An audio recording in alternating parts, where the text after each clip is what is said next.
इस चुनावी सभा की अध्यक्षता कर रहे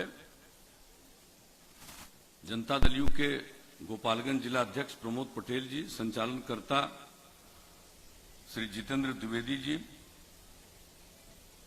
राष्ट्रीय जनतांत्रिक गठबंधन एनडीए जनता दल यूनाइटेड के सुयोग्य उम्मीदवार श्री सुनील कुमार जी,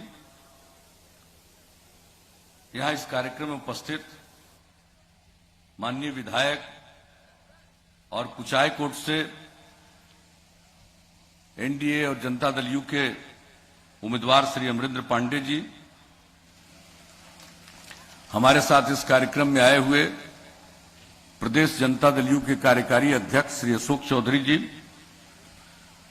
हमारे गोपालगंज के माननीय सांसद भाई डॉक्टर आलोक कुमार सुमन जी, गोपालगंज जिला भारतीय जनता पार्टी के अध्यक्ष श्री विनोद कुमार सिंह जी, गोपालगंज जिला विकासशील इंसान पार्टी के अध्यक्ष श्री विनोद सहनी जी, गोपालगंज जनता दल यू के जिला संगठन प्रभारी राजन मिश्रा जी, भारतीय जनता पार्टी के जिला उपाध्यक्ष श्री विवेकानंद पांडे जी, भोरे प्रखंड के जदयू अध्यक्ष बिंद सिंह जी, कटैया के प्रखंड अध्यक्ष नंदलाल मौर्य जी, विजयपुर के प्रखंड अध्यक्ष सत्येंद्र राय जी, भारतीय जनता पार्टी के मंडल अध्यक्ष श्री सोनूलाल श्रीवास्तव जी, भारतीय जनता पार्टी के भोरे मंडल अध्यक्ष संतोष कुशवाहा जी, इस कार्यक्रम में उपस्थित भारतीय जनता पार्टी के नेतागण सर्वश्री कृष्णनंदन मिश्रा जी, शैलेश द्विवेदी जी, रत्नेश राय जी, संजय शाह जी, श्री प्रकाश मिश्रा जी, जनता दल यू के नेतागण श्री मुन्ना पटेल जी, बबलू पटेल जी, कमलेश कुशवाहा जी, रितेश राय जी, टुनटुन गुप्ता जी, मृगु आश्रम सिंह कुशवाहा जी और एनडीए के सभी सम्मानित नेतागण, मेरे प्रिय साथियों, प्रिंट और इलेक्ट्रॉनिक मीडिया से जुड़े पत्रकार मित्रों, छायाकार बंधुओं और इस कार्यक्रम में उपस्थित बहनों एवं भाइयों, सबसे पहले इस गर्मी के बावजूद और धूप को बर्दाश्त करते हुए आप सब इस चुनावी सभा में उपस्थित हुए हैं, इसके लिए मैं आप सब लोगों का हार्दिक अभिनंदन करता हूं और आप सबको धन्यवाद मैं देता हूं। आप जानते हैं कोरोना वायरस का दौर पूरी दुनिया में चल रहा है, जहां कुछ घटा था वहां फिर बढ़ रहा है, लेकिन अपने देश में रिकवरी रेट सचमुच बहुत ज्यादा है और अपने देश के अंदर भी बिहार राज्य में सर्वाधिक सब तरह का काम किया गया। केंद्र सरकार के द्वारा लोगों को मदद की गई,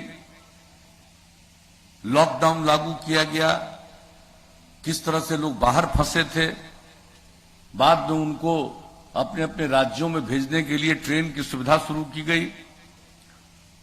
हम लोगों ने भी अपने यहां जो लोग आए उनके लिए जो इंतजाम किया, जो लोग बाहर फंसे हुए थे उनके लिए कुछ सहायता की, ये सब काम तो हम लोग करते रहे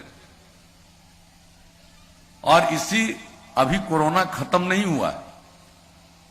अब इसके लिए पूरा सब लोग अनुसंधान कर रहे हैं क्या होगा, कब कैसे क्या करना है, लेकिन इसी दौर में अब हम लोगों का जो चुनाव था वो हो रहा, लेकिन चूंकि पहले चुनाव के दौरान हम लोगों को जितना समय मिलता था चुनाव प्रचार के लिए, उतना समय तो इस बार मिल नहीं रहा। बहुत कम समय में सारा चुनाव अभियान चल रहा है, इसलिए चाह करके भी सब जगह जा नहीं सकते हैं हम लोग, लेकिन आपके बीच आने का मौका मिला। पहले भी आते रहे हैं, आपके बीच आने का मौका मिला मुझे इस बात के लिए बहुत प्रसन्नता है और इसलिए हमने आप सब लोगों को यहां उपस्थिति के लिए धन्यवाद दिया है और आपका अभिनंदन किया। और एक बात जान लीजिए, हम लोगों ने बिहार के विकास के लिए जब से काम करने का मौका आप लोगों ने दिया है,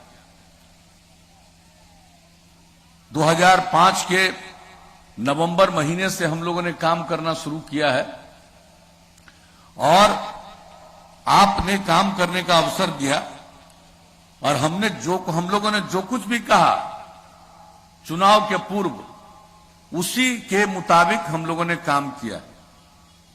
शुरू से ही हमने कहा था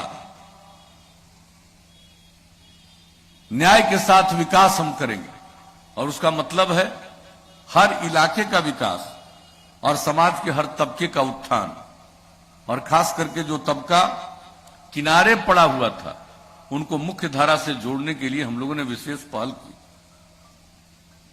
अपराध पर नियंत्रण किया। क्या स्थिति थी, लोगों को 15 साल काम करने का मौका मिला था, पति पत्नी राज, और क्या हाल था, शाम होते ही लोग घर से बाहर निकलने की हिम्मत नहीं करते थे। कितनी घटनाएं घटती थी, किस तरह से सामूहिक नरसंहार होता था, लोगों के शोषण के लिए किस तरह से अपहरण होता था। ये क्या घटना नहीं घटती थी। लेकिन हम लोगों ने कहा था कानून का राज कायम करेंगे, जंगल राज से खात्मा होगा, और हम लोगों ने कानून का राज कायम किया। और आज तो मुझे खुशी है कि इस क्षेत्र में कानून का राज कायम करने में जो हमारे पुलिस बल की भूमिका रही है, लोगों ने मेहनत से काम किया। आज हमें खुशी है कि डीजी रैंक से रिटायर होने के बाद आज उन्होंने भी आपकी सेवा करने का मौका प्राप्त करने की कोशिश की है। सुनील जी को मैं इसके लिए विशेष तौर पर बधाई देता हूं। और कितना इस आदमी, इन्होंने भी कितना मेहनत किया, सबको मालूम है। ये लोग आपके गांव गांव घर घर जाते हैं कि एक बात आप जानते हैं, लेकिन किस तरह से इस बिहार में अपराध को कितना कम किया गया। आप जानते हैं केंद्र सरकार के द्वारा हर वर्ष हर राज्यों के बारे में आंकड़े प्रकाशित किए जाते हैं। जो 2018 में आंकड़ा प्रकाशित किया गया राष्ट्रीय अपराध अभिलेख ब्यूरो के द्वारा, 2018 का जो सबसे हाल का वही प्रकाशित हुआ केंद्र के द्वारा, और उसके मुताबिक अब जो पहले अपराध का जो बुरा हाल था, अब अपराध इतना घट गया है कि बिहार का स्थान देश में इतनी बड़ी आबादी के बावजूद 23वां स्थान है। आप समझ लीजिए। लेकिन कुछ लोग हैं जो अपना बोलते रहते हैं, कुछ लोगों को बोलने की आदत है, कुछ भी बोलो। लेकिन जो हम लोगों ने इसके लिए काम किया, आज जो स्थिति हुई, समाज में प्रेम का, भाईचारे का, सद्भावना का माहौल पैदा करने की हम लोगों ने कोशिश की, हर तरह से काम किया, विकास का काम किया। क्या हाल था, कैसा हाल चलता था बिहार का, ये किसको मालूम नहीं है। हर तरह से जो बिहार का बुरा हाल था, और इसके बारे में भी जो आंकड़े प्रकाशित किए जाते हैं, अब जान लीजिए, बिहार का विकास दर देश के अन्य विकसित राज्यों की तुलना से भी ज्यादा, विकास दर 12.8% हो गया सालाना। और प्रति व्यक्ति आय में वृद्धि, हमारी इतनी आबादी बढ़ती है, प्रजनन दर इतना ज्यादा है, फिर भी प्रति वर्ष लगभग 10.5% की वृद्धि। तो जब आप लोगों ने मौका दिया, कानून का राज कायम किया, विकास का काम किया, समाज के हर तबके के उत्थान के लिए काम किया, क्या पहले महिलाओं को कोई जगह मिलती थी? अरे भाई, इन लोगों के राज में तो 2020 में चुनाव हुआ पंचायत का, तो उसमें तो महिलाओं को भी कोई आरक्षण नहीं, किसी को कोई आरक्षण नहीं, अनुसूचित जाति जनजाति को भी नहीं। और बताइए, जब हम लोगों को मौका मिला तो सबसे पहला हम लोगों ने अध्यादेश जारी किया, उसके बाद उसको कानून में बदला और बिहार में 2006 में पंचायती राज चुनाव कराया और उसके अगले साल नगर निकायों में हम लोगों ने महिलाओं के लिए 50% आरक्षण का प्रावधान किया। कितनी बड़ी संख्या में अब महिलाएं जनप्रतिनिधि हैं, आप जरा गौर से देख लीजिए। 3 बार चुनाव हो चुका पंचायती राज संस्थाओं का, नगर निकायों का। अनुसूचित जाति जनजाति को आरक्षण और अति पिछड़े वर्ग को 20% का आरक्षण। कौन अति पिछड़े वर्ग को पूछता था? वोट लोग लेते रहते थे, मौका मिला राज करने का, लेकिन इज्जत कभी नहीं। और ये जो किस तरह का माहौल पूरे बिहार में बनाते थे, यही गरीब गुरबा लोग के कंधा पर बंदूक रख करके लोग चलवाते थे। और जब इन लोगों के लिए जनप्रतिनिधित्व का अवसर मिला तो अब कोई भी अपना कंधा देने को तैयार नहीं है कि उस पर रख करके कोई बंदूक चलाएगा। तो देखिए, हर दृष्टिकोण से हम लोगों ने समाज की सेवा की है, विकास का काम, शिक्षा के क्षेत्र में, स्वास्थ्य के क्षेत्र में। अब जो हम लोगों ने महिलाओं के, लड़कियों के लिए जो काम किया, पोशाक योजना की शुरुआत की, मिडिल स्कूल में संख्या बढ़ने लगी। साइकिल योजना की शुरुआत की, हाई स्कूल में संख्या बढ़ने लगी। बाद में तो 2 साल के बाद 10 से हमने लड़कों के लिए भी साइकिल योजना की शुरुआत करा दी। लेकिन आप जानते हैं, अब लड़कियों की संख्या लड़कों के बराबर हो गई। और जब हम लोगों को काम करने का मौका मिला था तो उस समय हमने आकलन करवाया, 9वीं क्लास में लड़कियों की संख्या पूरे बिहार में, इतनी बड़ी आबादी का राज्य, 1,70,000 से भी कम लड़कियों की संख्या। और अब लड़का लड़की की संख्या बराबर। इस बार जो मैट्रिक की परीक्षा हुई उसमें लड़की की संख्या लड़कों से थोड़ा ज्यादा ही हो गई। अब सोच लीजिए कितना बड़ा परिवर्तन हुआ है शिक्षा के क्षेत्र में। और ये तो हम बात आपको मिडिल स्कूल और हाई स्कूल की कर दिए, लेकिन प्राइमरी स्कूल में भी, प्राथमिक विद्यालयों में भी बहुत बड़ी आबादी के परिवार के बच्चे बच्चियों को स्कूल जाने का मौका नहीं मिलता था। हमने उसका आकलन करवाया कि आखिर ये कौन बच्चे हैं जो स्कूल नहीं जा पाते हैं, बच्चियां हैं। तो पता चला कि महादलित परिवार के हैं और अल्पसंख्यक समुदाय के हैं। उनको बाहर ही पढ़ा करके स्कूल भेजने का हम लोगों ने टोला सेवक का तालीमी मरकज स्वयं सेवक के माध्यम से किया।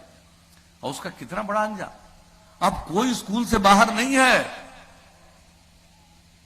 0.5% से भी कम। यह स्थिति हम लोगों ने एक एक क्षेत्र में किया। क्या हाल था अस्पताल का, जब हमने उसका आकलन किया और देखा कि भाई एक प्राथमिक जो हम लोगों का संस्थान है जहां इलाज होता है, प्राथमिक स्वास्थ्य केंद्र, वहां पर 1 महीने में 39 लोग जाते थे उन लोगों के राजपाट में। आप सोच लीजिए, सरकारी क्षेत्र में लोगों के इलाज का भी कोई प्रबंध नहीं। और हमने उस समय एक अंतर्राष्ट्रीय रिपोर्ट देखी थी यहां पर काम शुरू करने के पहले, जब मौका मिला तो हमने देखा कि बिहार में जो गरीब लोग हैं उनकी तो आमदनी कम है, लेकिन जो उनकी आमदनी है उसमें सबसे ज्यादा खर्चा भोजन से भी ज्यादा उनका इलाज में होता है। यह आप समझ लीजिए, ये बुरा हाल था, कोई चिंता नहीं। और हम लोगों ने जब उसके लिए इंतजाम किया, दवा का प्रबंध किया, चिकित्सकों का प्रबंध किया, तो अब आपको मालूम है ना, अब ये कोरोना का दौर शुरू हुआ है तो भिन्न बात है। इसके पहले आप देख लीजिए, एक प्राथमिक स्वास्थ्य केंद्र में औसतन पूरे बिहार में 10,000 लोग 1 महीने में इलाज कराने जाते हैं। तो कौन सा क्षेत्र है? सड़कों के बारे में आप लोगों ने खुद बताया पहला 5 साल काम किया, उसके आगे दूसरा 5 साल, तीसरा 5 साल और आगे। और इस बार हम लोगों ने क्या किया, 7 निश्चय के अंतर्गत जो हमने कहा कि करेंगे, और एक एक काम जो हम लोगों ने युवाओं के लिए, युवतियों के लिए करना शुरू किया। संस्थान कहां थे, यहां के बच्चे बच्चियों को कोई पढ़ना चाहता था तो बाहर जाना पड़ता था। हम लोगों ने कहा कि हर जिला में इंजीनियरिंग कॉलेज, पॉलिटेक्निक संस्थान, पैरामेडिकल संस्थान, महिला आईटीआई, जीएनएम संस्थान बनाएंगे, और हर अनुमंडल में एएनएम संस्थान और आईटीआई स्थापित करेंगे। कर दिया काम शुरू, और अनेक जगहों पर बिल्डिंग भी बन गया। तो एक एक काम लोगों के पढ़ने के लिए, और जो उच्च शिक्षा में गरीब परिवार के बच्चे बच्चियों को आगे जाने का मौका नहीं मिलता है परिवार की गरीबी के कारण, वैसे लोगों के लिए हम लोगों ने 4 लाख रुपए का स्टूडेंट क्रेडिट कार्ड योजना, बहुत लोगों ने लाभ लेना शुरू किया। और जो आगे पढ़ना नहीं चाहता है, काम की तलाश में कहीं जाना चाहता है, घर के माता पिता को पैसा नहीं है, वैसे बच्चे बच्चियों के लिए 2 साल 1000 रुपए का महीना से मदद करना। और उसके बाद कोई भी बच्चा या बच्ची कोई काम तलाशेगा, तो अगर उसको कंप्यूटर पर काम करना नहीं आएगा तो उसको कोई काम नहीं मिलेगा। तो हमने कुशल युवा कार्यक्रम में उनको कंप्यूटर सिखाना शुरू किया, पर काम करना, और उसके अलावा बातचीत कैसे की जाती है, संवाद कौशल, व्यवहार कौशल, किसी के साथ व्यवहार कैसा करोगे, और कितना युवक युवतियों ने लाभ लिया, 10 लाख युवा युवतियों ने प्रशिक्षण दिया। अब आप बताइए, एक एक काम जो हमने कहा 7 निश्चय, सब काम किया। महिलाओं को 35% का आरक्षण सरकारी सेवाओं में, पुलिस बल में 35% आरक्षण, और पहले तो बिहार में पुलिस बल में महिलाएं नहीं दिखती थी, और अब पुलिस बल में अच्छी संख्या में महिलाएं दिखती। सारे सरकारी सेवाओं में महिलाओं को हम लोगों ने 35% का आरक्षण दिया। और उसके अलावा क्या तय किया था, आप लोगों को ध्यान में होगा, जो बिजली का बुरा हाल था, कितना बुरा हाल था, गांव की बात तो छोड़ दीजिए, शहर बाजार में कितना देर बिजली रहता था। और हम लोगों ने उसमें प्रगति कराई, और 7 निश्चय में कह दिया कि हर घर बिजली पहुंचा देंगे, हर इच्छुक परिवार को। लक्ष्य था हमारा 2018 का दिसंबर, पहुंचा दिया 2018 के अक्टूबर में। और उसके बाद कितने लोग और बिजली ले रहे हैं। पहले जो ये पति पत्नी राज 15 साल मौका मिला, बिजली की खपत बिहार में थी 700 मेगावाट, और अब बिजली की खपत हो गई 6000 मेगावाट से भी ज्यादा। तो कौन से क्षेत्र को देखिए, हर घर नल का जल, ये काम शुरू किया, और अब 83% काम पूरा हो गया। अगले 2 महीने के अंदर बाकी सारा काम पूरा होगा। बीच में कोरोना के चलते उसमें थोड़ी बाधा आई थी, अब फिर उस पर काम शुरू। हर घर में शौचालय, देश भर की योजना हम लोगों ने बिहार में भी लगभग पूरा करा दिया। हर घर तक पक्की गली और नाली का निर्माण, यह भी लगभग पूरा हो चुका। तो जो हमने 7 निश्चय में इतनी बात कही, बताई है, एक एक काम पूरा किया। शुरू से कहा कानून का राज, शुरू से कहा न्याय के साथ विकास। हम लोग तो यही काम करते आए हैं। और कुछ लोगों को विकास से क्या मतलब है, कुछ लोगों को अपनी चिंता रहती है, लोगों की चिंता नहीं है। लोगों को भ्रमित करके और किस किस तरह से वोट लेकर के राज करते रहे।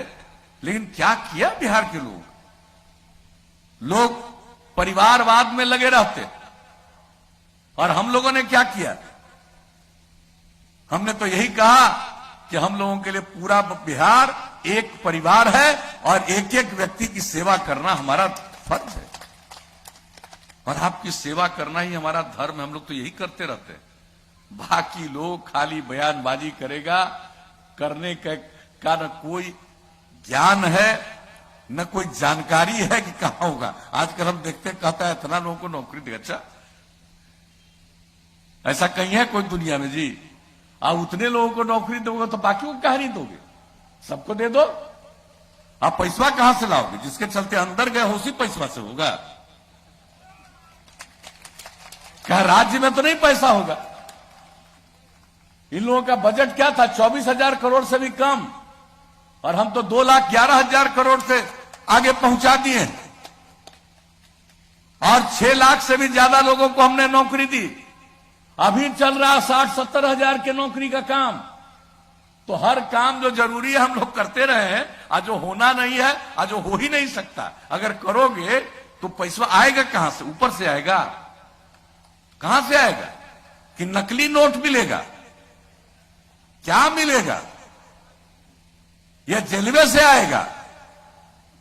कहां से आएगा? लोगों को किसी चीज का एहसास नहीं है। मैं आपको बता देता हूं, अब भ्रमित होने की जरूरत नहीं है। एक एक काम करके किस तरह से प्रगति के रास्ते पर हम लोगों ने बिहार को आगे बढ़ाने की कोशिश की है। और अब आगे मौका दीजिएगा तो जान लीजिए, हमको तो जो दिखता है कि अब आगे और क्या क्या करना है उसी के बारे में हम बोलते हैं। अब आगे मौका दीजिएगा तो आप जानते हैं कि हम हर घर बिजली पहुंचा दिए। आप हर गांव में हम लोग आपको पहुंचाएंगे, रात में भी रोशनी रहे। हर गांव में सोलर स्ट्रीट लाइट, सौर ऊर्जा से पूरे सब जगह, सारे जगहों पर हम लोग वो बिजली पहुंचा देंगे, ताकि अपने घर का बिजली जलाइएगा, अब बाहर उजाला रहेगा। तो ये हमारे करने का हम लोगों का मन है, यही संकल्प है, यही निश्चय है। तो ये तो करेंगे ही। इसके अलावे आप जान लीजिए, गांव में इतना काम किया, ये सब का अनुरक्षण, ये नहीं कि अब नल का जल पहुंचा देंगे,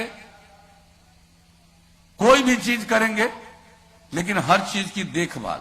और दूसरी बात है, शहर का भी और गांव का भी पूरा साफ सफाई, ताकि पर्यावरण संरक्षित रहे, किसी को कोई तबीयत खराब न हो। ये सब काम आगे का हमारा लक्ष्य है। और एक बात और बता देते हैं कि हर खेत तक सिंचाई के लिए पानी पहुंचा देंगे। हम लोगों ने बहुत काम किया है और हमको पता है कि और कितना काम करना है, उससे हम हर खेत तक सिंचाई का पानी पहुंचा देंगे। कोई सूखे वगैरह का असर यहां नहीं पड़ने वाला है। तो अगर मौका दीजिएगा तो ये सब काम तो करेंगे ही।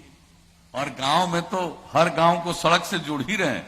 अब इसके आगे मौका दीजिएगा तो कई गांवों को जोड़ते हुए महत्वपूर्ण रास्ते पर पहुंचाने के लिए, महत्वपूर्ण जगहों पर पहुंचाने के लिए और अब इसके आगे सड़क बनवाना शुरू करेंगे।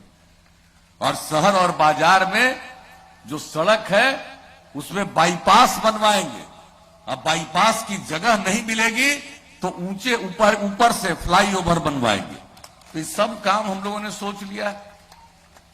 हर चीज हम लोग इसी तरह से करेंगे। और एक बात और बता देते हैं, स्वास्थ्य के लिए तो हम लोग काम करते हैं और करेंगे। और जो नई टेक्नोलॉजी, अब खाली कंप्यूटर पर काम करने से काम नहीं होगा। अब इतनी टेक्नोलॉजी आ गई है कि सब टेक्नोलॉजी के लिए यहां के युवक युवतियों को हम लोग प्रशिक्षण देंगे, हर जिले में संस्थान चला करके, और इसके लिए अलग डिपार्टमेंट बना के चलेंगे और सबको सिखाएंगे, ताकि उनको मालूम रहे तो उसको और काम मिलेगा और दूसरे को भी काम देने की स्थिति में लोग आएंगे।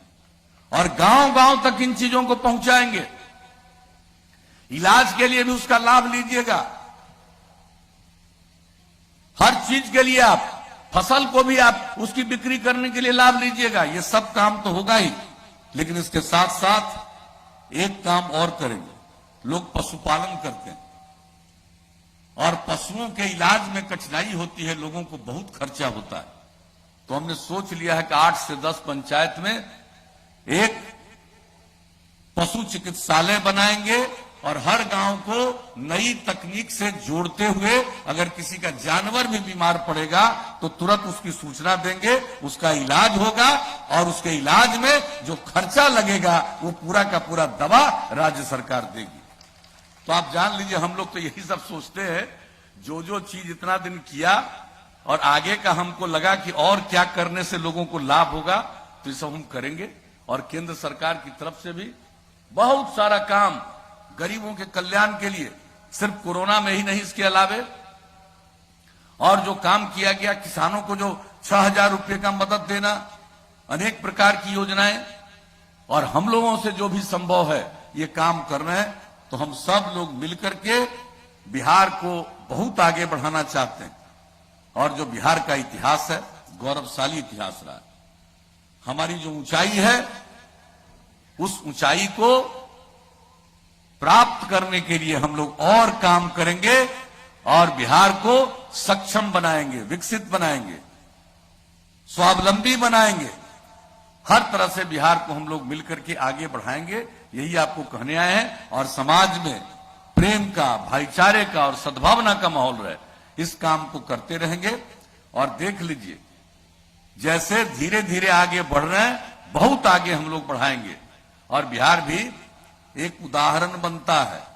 हम एक ही चीज आपको बता करके अपनी बात कहेंगे कि इन लोगों को मौका मिला था तो स्वयं सहायता समूह बना रहे थे, और जब हम लोगों को मौका मिला तो हमने स्वयं सहायता समूह गठित करने के लिए, महिलाओं के लिए हमने जीविका समूह का गठन करवाया, विश्व बैंक से कर्ज लेकर के। और हमारा लक्ष्य था 10 लाख बनाएंगे स्वयं सहायता समूह, बन गया। अब उसके आगे जा रहा है। 1,20,00,000 महिलाएं स्वयं सहायता समूह से जुड़ गई। और कितनी जागृति आ रही है, परिवार की आमदनी कितनी बढ़ रही है। एक एक काम हम लोग कर रहे हैं, लेकिन गुमराह करने के लिए उनको बायां दायां लोग बोलेगा। आप समझ लीजिएगा, सचेत रहिएगा। इन लोगों को करने का कोई अनुभव नहीं है और जानकारी भी नहीं है कि किस तरह से हम लोगों ने ये सब काम किया। और जान लीजिए, देश भर में स्वयं सहायता समूह इन लोगों ने तो बहुत न के बराबर कुछ जगहों पर था, वो भी बढ़िया से नहीं चल रहा था। जब हम आए थे, सब जगह जाकर के देखे थे। हम मुजफ्फरपुर में 2 जगह जाकर के लोगों से बातचीत किया था, और उसी समय हमने सोचा था कि इसको आगे और बेहतर बनाएंगे, और ये कराया। और आपको पता है, ये एनडीए की सरकार के पहले की बात हम बता रहे हैं। केंद्र में जब हम लोगों ने यहां जीविका समूह बनाया और इतना बेहतर स्वयं सहायता समूह हम लोगों ने संचालन करना शुरू किया कि केंद्र को लगा कि अच्छा है, तो उसने देश भर के स्वयं सहायता समूह का नामकरण आजीविका समूह से कर दिया। हमारा जीविका, उनका पूरे देश में आजीविका। अरे भाई, हम क्या बताएं। अभी 4 जगह हमको और पहुंचना है। कभी चाहिएगा तो चुनाव उनाव के बाद जब हमको बुलाइएगा, मौका दीजिएगा, तो सब लोग बैठिएगा और एक एक बात हम बना देंगे। क्योंकि हम बोलना शुरू करेंगे, आप बोलते रहेंगे तो पता नहीं कितना देर हम बोलते रह जाएं। तो वो तो अभी के मौके पर ये संभव नहीं है, लेकिन हम इतना ही कहेंगे, हम लोगों ने आपकी सेवा की है, आगे भी मौका दीजिएगा। हम आपकी सेवा को और बेहतर करते हुए आपको आगे बढ़ाएंगे, बिहार को नई ऊंचाइयों पर ले जाएंगे, यही कहना है। और इन्हीं शब्दों के साथ भाई, अब आपसे तो हम यही अनुरोध करेंगे कि हम लोगों के जो उम्मीदवार हैं, आप ही के स्थानीय व्यक्ति हैं, जिन्होंने अपनी सेवा में, अपने सर्विस में बहुत अच्छा काम किया। आपको मालूम है जी, पुलिस का कुछ था, थाना कैसा रहता था, अब कैसा थाना वगैरह बनना शुरू हुआ, सब में इन्होंने भी भूमिका निभाई है। तो कैसा काम हुआ, कितना काम हुआ, किस क्षेत्र में काम नहीं हुआ। अब इनको मौका दीजिएगा तो एक बार जान लीजिए, और हम लोगों की सरकार चलेगी तो यहां के लिए जो बचा खुचा काम है, यही आदमी बचा खुचा काम करवाने में आपको कामयाब होगा। तो इसलिए हम तो आए हैं कि इनको जिताइए। तो क्या उम्मीद लेकर के जाए, इनको जिताइएगा ना, हाथ उठा के बताइए। तो इनको हम जीत का माला पहना दे, हाथ उठा के बताइए।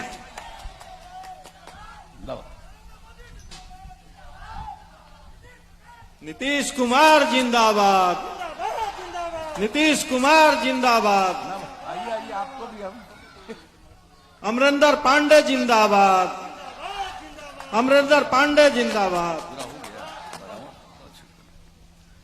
तो आप लोगों ने अवसर दिया,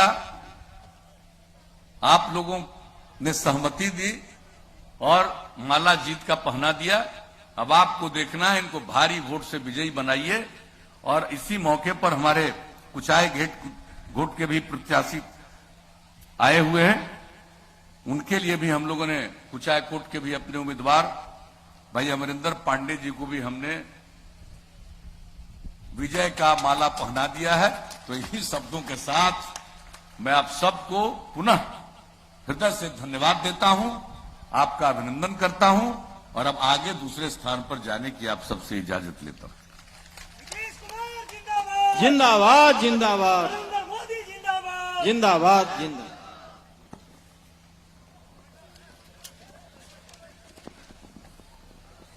भाई प्रमोद पटेल जी से आग्रह करूंगा कि धन्यवाद ज्ञापन करें। जनता दल यूनाइटेड के अध्यक्ष